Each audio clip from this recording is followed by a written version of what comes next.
예, 안녕하세요. 산일번지 부북 리뷰입니다. 오늘은 중동이 안정되면 중국만 꿀빤다. 중동이 안정되면 중국만 꿀빤다 라는 제목으로 지리의 복수 로버트 카플란 지음 요 책을 리뷰해 보도록 하겠습니다. 지난 시간에 이어서 네 번째 시간이고 한 꼭지를 더 해가지고 5꼭지 정도로 해서 책을 마무리할까 합니다. 오늘은 네 번째 시간이에요. 얌얌 쩝쩝은 빼고 중동이 안정되면 중국만 꿀빤다. 그 다음에 오늘 다룰 마디는요 총 4개의 마디로서 중국만 꿀빤다 라는 마디, 그 다음에 이슬람과 중국 비슷한 얘기예요. 요거 2개 얘기는. 그 다음에 심장지대 카자흐스탄. 지난 시간에 이제 저희 대한민국이 몽골이랑 통일을 해야 된다, 몽골 인구가 적다 이렇게 얘기를 했잖아요. 그리고 몽고가 이제 유라시아 심장지대 일 수 있다. 이제 중요한 지정학적 위치일 수 있다. 글로 가면은 햄버거가 러시아 독일 이렇게 퍼지듯이 그게 이제 중앙아시아에 있던 문명이 세계 각지로 뻗어나갈 수 있다. 온달도 이제 중앙아시아에서 온 문명이고, 한국 입장에서는 그다음에 황금보금 같은 것도 중앙아시아에서 왔다. 그러니까 그 지역을 차지하는 게 파급력을 갖추기에 좋다 이렇게 얘기를 드렸어요. 그다음에 카자흐스탄도 이제 몽고 옆에 있잖아요. 그것도 이제 심장지대라는 이야기로 이렇게 얘기를 하나 다룹니다. 그다음에 흡수되는 북한과 그다음에 중국 이렇게 되는 거예요. 그러니까 한국한테 북한이 흡수되면은 중국이 이제 배합할 거라는 이야기가 이제 있습니다. 그거를 한국인 입장에서 간단하게 살펴보도록 하겠습니다. 그리고 요거는 이제 시리아 철수 반발, 미군이 이제 시리아 철수하는 거니까 싫다 이렇게 해가지고 매티스 국방장관이 이제 사퇴했다라는 어떤 캡처본이에요. 요것도 요런 걸로 관련이 있죠. 왜냐, 트럼프는 중동의 안정을 원할까요? 원하지 않을까요? 트럼프는 중동이 안정되는 것을 원할까요? 원하지 않을까요? 중동이 안정되면은 중국만 꿀을 빠는데 그게 맞다라고 한다면은 중동이 안정이 되면 안 되는 거죠. 그죠? 그러니까 중동이 안정돼서 기름값이 싸지면은, 그래서 기름을 많이 갖다 쓰는 세계 공장이라고 할 수 있는 중국, 그 기름을 그러니까 이런 거죠. 중동에서 기름을 싸게 나와, 안정돼서 기름이 잘 나와. 그 다음에 이게 중국으로 가, 중국이 공장에서 물건을 이제 많이 만들어요. 그런 다음에 매연이 나오죠, 매연이. 그게 이제 우리한테 오는 거예요. 그게 바로 미세먼지죠. 정치인들이 중국발 미세먼지 이야기를 별로 하질 않고 있어요. 중국한테 눈치까지도 보고 있는데 그거는 이제 아니라고 봅니다. 존중을 해야죠. 과학적 데이터가 다 있는데. 그렇게 하고, 그래서 시리아 철수에 반발을 했지만은 트럼프가 맞을 수가 있는 거예요. 지금 중국이 주적이니까 트럼프가 맞을 수 있어요. 그래서 중동이 안정이 안 되고 불안정해지고, 중동이 소위 말해서 깽판, 개판 이렇게 비슷하게 되면은 석유 가격 오르죠. 그럼 중국 비싸게 사야 되죠. 힘들어지는 거죠. 힘들어지고 기름도 안 올 수도 있고, 그럼 중국이 힘들어지는 거잖아요. 그러면은 미국 입장에서는 좋은 거죠. 중국을 견제해야 하는 지금 미국의 입장에서는. 그래서 요거 4항목 보겠습니다. 중국만 꿀빤다. 그런가 하면은 이스라엘에서 군 복무를 한 전력이 있는 미국 소설가 겸 저널리스트 마크 해플리는 앞으로 미국 제1의 군사적 적은 중국이 될 것이라고 확신했다. 이게 2012년도 책입니다. 보세요. 12년도. 이거는 17년도 우리나라에서 발행한 거고, 12년도는 이제 카플란이 미국에서 쓴 날짜 써놓은 건데, 이제 거의 이제 7년 전이죠. 7년 전에 다 이렇게 써놓은 거예요. 다 써놓은 거다. 그러니까 트럼프의 외교 정책은 주류 견해는 아니었지만 굉장히 유력했던 견해를 지금 트럼프가 쓰고 있는 거예요. 미어쉐이머, 원투펀치라고 할 수 있는 미어쉐이머, 이런 사람들, 그런 사람들 견해를 갖다가 지금 쓰고 있는 거예요. 조금씩 쓰고 있는 거다. 그러니까 뭐 트럼프 혼자서 미쳐서 그런 게 아니라는 거죠. 그러니까 그런 의미에서 보자면은 그 매티스 장관의 어떤 외교적인 어떤 견해 같은 거는 조금 원래 주류라고 할 수 있겠죠. 이제 신흥 주류라고 이제 할 수 있는 트럼프적인 견해가 이제 그걸 대체할 수 있는 거고, 거기서 안 맞으니까 이제 매티스가 나갔다 이렇게 볼 수 있습니다. 미어샤이머 이제 여기 교수님 얘기 나와요. 미어쉐이머라고도 하고 미어샤이머라고도 합니다. 생각도 그와 같았다. 그러니까 이 미어샤이머 교수님은 중국을 지금 힘을 모아서 중국을 조져야 되는데 왜 중동에 가서 힘을 빼고 있냐 이 얘기예요. 그 힘 빼고 있는 거 그거 다 이스라엘 로비 때문이다 이런 식으로 이제 이야기를 하시는 거예요. 두 사람 모두 전직 CIA 정보 분석가인 필로 교수와 더불어 중국이 최신 방어 기술을 습득하고 있을 때 미국은 중동의 무의미한 전쟁에 자원을 낭비하는 것에 상당한 경황된 태도를 보였다. 그래서 미국이 이렇게 이야기하면 좋겠어요. 중동, 그다음에 중국, 그다음에 이제 독일 이렇게 놓을 수 있어요. 근데 이 독일 부분은 이제 독일이 너무 세졌어. 그래서 러시아를 견제할 수 있다. 독일이 그렇게 지금 보고 있는 거예요. 그래서 나가도 되지 않나 이런 생각을 하는 거예요. 그 다음에 중동 봐보세요. 중동은 중국만 지금 꿀을 빨어. 그래서 중국만 꿀을 빠는데 이걸 뭐 그렇게 힘 쓸 필요 있어? 그러니까 여기서 나가자. 그러니까 힘을 빼자라고 할게요. 여기서도 힘 빼고 여기서 힘 빼자는 거예요. 그러니까 얘를 집중하자는 거예요. 얘를 집중. 좀 더 정확히 이야기하면은 여보세요. 유럽 하나, 중동 하나, 중국 하나, 그 다음에 멕시코 있죠. 멕시코도 지정학적 위협이에요. 왜냐면 밑에 있는 멕시코 인구가 미국으로 올라가잖아요. 그럼 나중에 국경선이 달라질 수가 있습니다. 새로운 독립국가도 뭐 탄생할 수 있어요. 멕시코 사람들이 미국 남부에 잔뜩 살면서 우리 이거 옛날에 멕시코 땅이야 막 이러면서 정치 움직임을 가져갈 수가 있죠. 그렇잖아요. 원래 우리 땅이야. 그러면서 영어도 안 배워.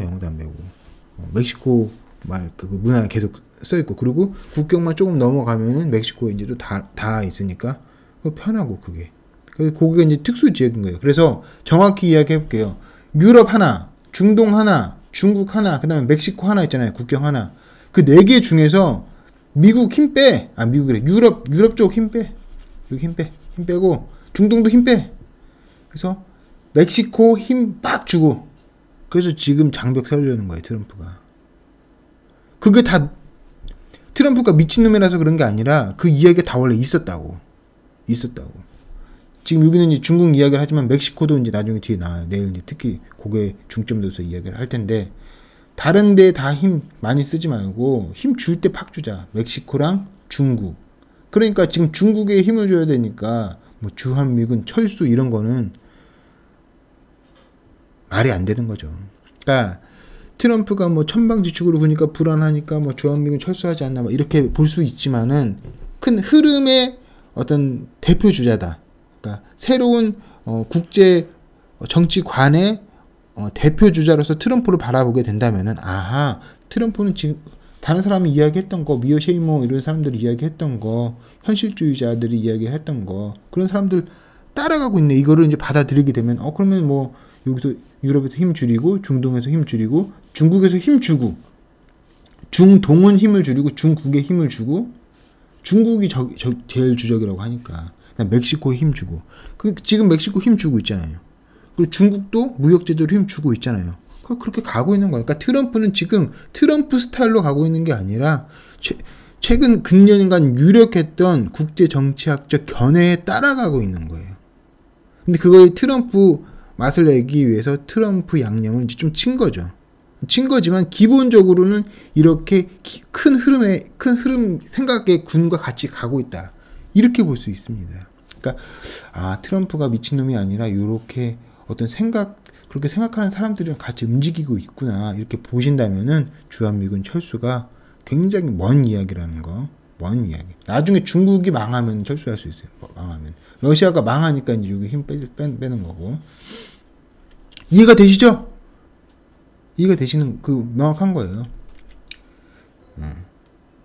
선명한 거, 굉장히 선명한 거예요. 그래서 이상주의, 그러니까 보수적 이상주의를 버리고 보수적 현실주의로 가는 거예요. 그러니까 조지 부시랑 좀 다른 거죠. 민주주의 실현에 이게 아니라 그냥 힘 줄 때 주자, 현실주의로 가자, 되는데 가자, 이렇게 가는 거예요. 아닌 게 아니라 미국이 아프가니스탄과 파키스탄을 안정화시킨다 해도 그곳의 주 수혜자는 중국이 돼요. 그러니까 이 중앙아시아, 중동 이게 안정화되면은 중국만 주 수혜자라는 거예요. 그러면 여기 안정화 시켜야 돼요, 안 해야 돼요? 안 되죠. 그러면 그러니까 이렇게 시리아 철수 이렇게 힘을 빼고 있는 겁니다. 그렇게 보는 거죠. 그렇게 볼 수밖에 없는 거죠. 에너지 및 전략적 광물과 금속을 얻기 위한 방편의 일환으로 그 지역을 관통하는 도로와 파이프 라인을 건설할 한 개연성이 있다. 그 다음에 이슬람과 중국. 중국의 국영기업 시시주 철도그룹, 이거 잘못 쓴 것 같은데 하여튼 중국의 국영기업 철도그룹이 있어요. 아프가니스탄과 와르다크 주에서 위험을 무릅쓰고 선로를 건설하고 있다. 중국은 이렇게 여러 방향에서 아프가니스탄으로 진입할 수 있는 철도 인프라를 개선하는 중에 있다. 그러니까 중국은 어떻게 보면 좀 심장지대 쪽으로 이제 가려고 하는 거죠. 그렇게 해서 이제 일단 석유를 끌어올려고 하는 건데, 지정학적 그 심장지대 이론을 이용을 하면 심장지대 쪽으로 이제 가는 어떤 움직임이다, 이렇게 볼 수가 있겠죠. 또 여기서도 이렇게 쓰고 있어요. 이렇게 보면은 미국이 알카이다와 탈레반 극렬 분자들을 소탕해봤자 좋아지는 것은 결국 중국의 지정학적 위치라는 얘기가 된다. 그러니까 중국만 또 꿀 빤다는 얘기예요. 그러면 이렇게 시리아 철수하려는 움직임 이해가 되시죠? 중국이 제일 주적이다. 패러다임이 바뀌었다.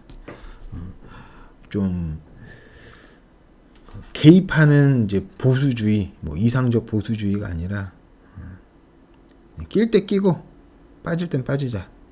현실주의로 이제 간다는 거예요. 심장지대 카자흐스탄이 심장지대다라는 얘기가 또 있어요. 몽고 이제 얘기를 했잖아요. 몽고 지난 시간에 몽고로 통일하면 좋겠다. 땅이 커지잖아요, 이렇게.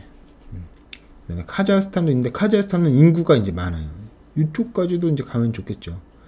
이제 김정민 박사님이 책에 뭐 카자흐스탄 당군의 나라 이렇게 얘기를 했는데, 그것도 요렇게 해서 이제 역사로 이렇게 뭐 이제 연결하시려는 작업이 아닌가라고 이제 생각이 듭니다. 카자흐스탄은 근데 김정민 박사님 강의 중에는 또 어떤 거는 욕이 있고 또 어떤 건 욕이 없어요. 근데 욕을 쓰시는 이유는 뭐 이제 뭐 젊은이들이 많이 이제 볼 수 있게 이렇게 얘기를 합니다. 근데 젊은이들이 왜 욕을 써야지 봐? 이렇게 하시는 분이 있는데, 그 뽀로로 있잖아요. 뽀로로 도띠 잠들 이런 게 이제 초통령이잖아요. 초등학생들은 이제 대통령. 뽀로로는 이제 뭐 유치원에서 이제 주로 많이 보긴 하는데, 그렇게 그 세대에 그 주요한 컨텐츠가 있어요.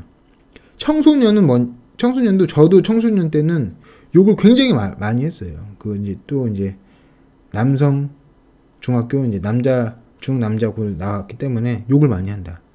걔는 욕을 쓰면은 쉬워. 그 뭔가 거기 욕에 있는 어떤 운치가 있다 이거예요. 청소년 때는 그 청소년 해서 대학교 이제 들어가 초반 때 욕이 있으면 좀 쉽게 들립니다. 쉽게 들리는 게 있어요. 그래서 뭐 철구도 이제 청소년의 대통령이에요. 그러니까 뽀로로는 어린이들의 대통령, 뭐 철구는 이제 청소년의 대통령. 그렇게 뭐 무리하신 분들도 있는데, 그 철구 관련해가지고 관련된 그 분들 있잖아요. 그분들 다 보면은 욕을 많이 쓰세요. 욕을 많이 쓴다. 그 욕이 청소년으로 가는 어떤 지름길일지도 모르겠다. 그런 차원에서 이제 욕하는 방송이 이제 있는 것 같다는 생각도 들어요. 이제 그렇다라는 거, 그 주의를 하실 분 하시라는 거 얘기를 드립니다. 전 세계 모든 전략적 천연 자원을 풍부하게 보유하고 있는 점, 그다음에 서부 시베리아와 중앙아시아를 부분적으로 포함하여 유라시아의 중앙에 위치해 있는 점, 그 다음에 서쪽의 카스피해로부터 동쪽의 외몽골까지 영토가 3,000km나 뻗어나가 있는 점만 해도 그렇다. 맥킨더는 이 사람이 이제 심장지대 이름을 만든 사람이죠. 심장지대를 강대국 혹은 초강대국이 지배할 것으로 믿었으나 그 예측과는 달리 심장지대는 현재 토착민의 이제 카자흐스탄, 원래는 이제 소련에 있었는데 그 얘기하는 거예요. 토착민의 수중에 있고 그런 가운데 러시아와 중국이 그곳에 에너지 자원을 얻기 위해 각축을 벌이는 상황이다. 이렇게 돼 있습니다. 근데 이제 무서우니까 중국도 이제 카자흐스탄 무섭고 또 꺼리니까 카자흐스탄이 한국이랑 또 일본이랑 미국이랑 교류하고 싶어 할 수도 있겠죠. 그다음에 흡수되는 북한과 중국. 중국의 지리가 가장 불안전한 곳은 역시 정치적 국경이 변할 개연성이 높은 한반도일 것이다. 그러니까 한반도 문제가 중국에도 어떤 영향을 미칠 수 있다는 그런 대목이에요. 그래서 천천히 음미해 볼 수 있는 부분이라고 이제 생각이 듭니다. 그리고 그렇게 되면은 북한은 정권이 해체되어 향후 수십 년간 동아시아 전역의 운명에 영향을 미칠 수 있는 그 지역의 진정한 핵, 엄청난 영향력, 파급력을 미친다. 이 얘기를 이제 핵이라고 표현을 한 거죠. 핵이 될 것이다. 만주에서 자연적으로 돌출해 나온, 이것도 굉장히 의미 있다. 자연적으로, 자연지리적으로, 그러니까 원래 한 묶음이라는 거죠. 한 묶음. 그러니까 만주랑 한반도랑은 한 묶음인 거야. 그 부분을 느낄 수 있다. 이 저자 자체가 책 제목 보세요. 지리의 복수잖아요. 그러니까 지리가 힘이 세다라는 거예요. 지리는 지속적인 힘이기 때문에. 뭐 이데올로기는 왔다 갔다 뭐 이렇게 하지만은 지리는 지속적인 힘이기 때문에 계속 영향력을 미치고 있고, 그런 관점에서 본다면 만주도 자연적으로 도출해 나왔다. 한반도가. 그러니까 한반도랑 만주는 한 세트다. 이거 얘기니까 요것도 결국 한 세트가 된다. 이게 이제 잘하게 이제 깔려 있는 거죠. 부속지 한반도야말로 중국 동북부 해상 교통권을 죄다 장악하고 있을 뿐 아니라, 이게 한반도, 이게 서해가 이렇게 있잖아요. 이게 지중해랑 비슷해. 그리고 예전에는 뭐 로마나 이렇게 해가지고 이 지중해로 싹 다 장악한 적이 있었잖아요. 그렇게 장악했던 나라가 있었을 거야 라고 이제 생각을 해보는 거예요. 그래서 백제도 뭐 이쪽에 뭐 백제가 뭐 어떻게 뭐 식민지라고 할 수 있을까? 백제가 원래 여기 있다고 하는 사람들도 있잖아요. 그러니까 백제든 뭐든 간에 여기 이렇게 전체를 통괄하는 세력이 있었을 거다라는 생각이 듭니다. 그게 이제 지리 모습이 자체가 그러니까. 로마도 그랬으니까. 그런 생각이 듭니다. 장보고도 이제 그렇게 볼 수가 있겠죠. 무엇보다 중국 최대의 근해 유전지대가 있는 보하이만을, 이것도 바레만이에요. 보하이만 하면 바레만 써있죠. 옆구리에 끼고 있기 때문이다. 여기 기름이 나온대. 지금 이제 기름 유출 사고 얘기하는 건데요. 이거는 기름이 나온다는 거예요. 이것도 이제 잘 생각을 해야죠. 한국이 주권을 갖고 있는 상황에 대해서는 이제 한국이 북한의 주권을 갖는다는 거야. 중국도 좌절감을 갖게 될 것이다. 왜 좌절감을 중국이 갖는가? 먹고 싶었는데 못 먹으니까. 그래서 어떤 사람은 북한 핵이 중국이 북한을 먹지 못하게 좀 봐준 거라고 하는 이야기가 있어요. 이렇게 생각하시면, 이렇게 보면은 이제 어떻게 들으실지 모르겠지만, 북한이 핵을 가진 거랑 중국이 핵을 가진 거랑 큰 차이가 있습니까? 시진핑이 핵을 가진 거랑 김정은이 핵을 가진 거랑 큰 차이는 아니잖아요. 큰 차이는 아니지 않나. 그래서 뭐 북한 핵을 가져도 된다, 이 얘기가 아니라 중국 핵도 그만큼 위험하다는 거예요. 중국 핵도. 그래서 뭐 특별하게 북한 그게 아니라 중국도 핵을 갖고 있기 때문에 그 문제에 대해서도 한번 다시 생각해 볼 필요가 있다, 이런 이야기를 드립니다. 나중에 이제 정리해서 말씀을 드릴게요.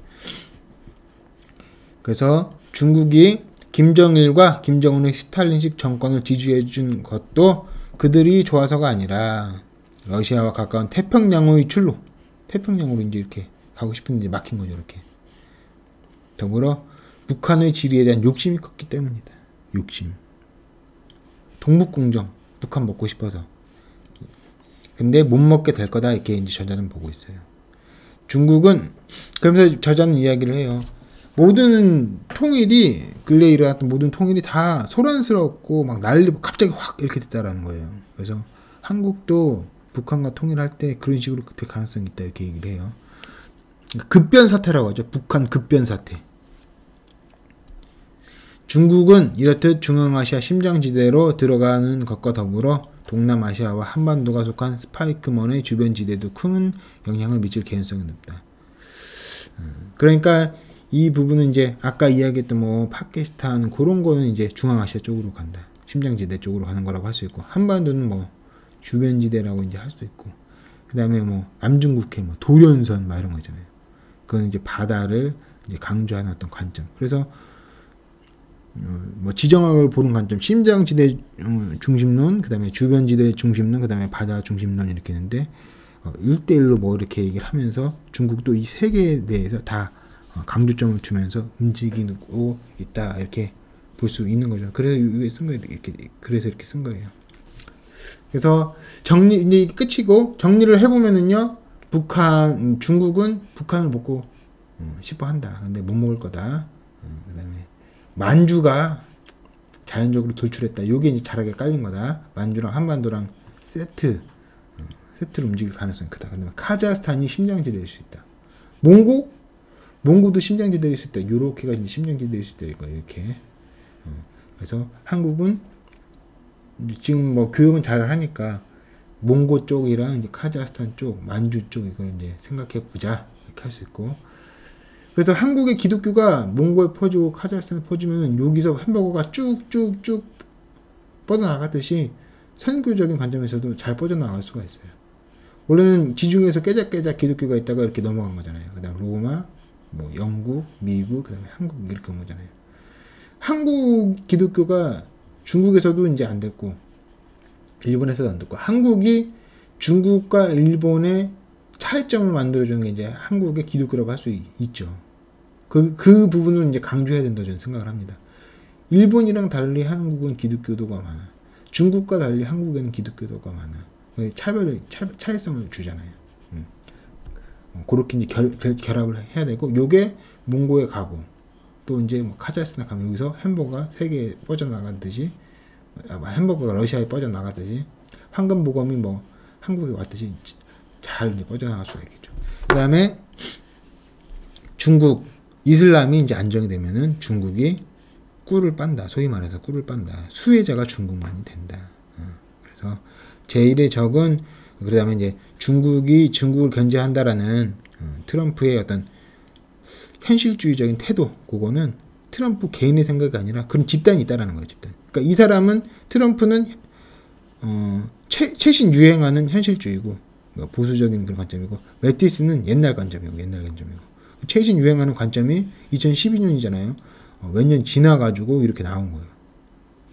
몇 년 지나서 트럼프로 구현이 되는 거다. 혼자 막 트럼프가 가는 게 아니다. 그걸 확실하게 이해를 하면은, 트럼프가 어떤 집단, 어떤 지정학적 집단의 이론을 지금 구현을 하고 있구나, 이게 보이면은 주한미군 출수는 아니다. 왜냐, 지금 그 사람들이 하는 얘기는 중국이랑 멕시코랑 집중하자는 거니까, 중국을 집중하려면은 한국에 더 신경을 쓰겠지. 이렇게 볼 수 있는 거죠. 나중은 이제 몰라도. 그렇게 해서 중동이 안정되면은 중국만 꿀빤다. 요 꼭지를 리뷰를 마쳤습니다. 어떻게 재미있으셨어요? 저는 이게 재미있었는데, 저희 부북 리뷰는 시청자 여러분들이 정신적으로나 물질적으로 부자가 되기를 기원합니다. 도움이 되는, 일조할 수 있는 부북 리뷰가 되겠습니다. 여기까지 하겠습니다. 감사합니다. 다음 시간에 또 재밌는 거 하겠습니다. 멕시코 이야기예요. 트럼프 멕시코 이야기.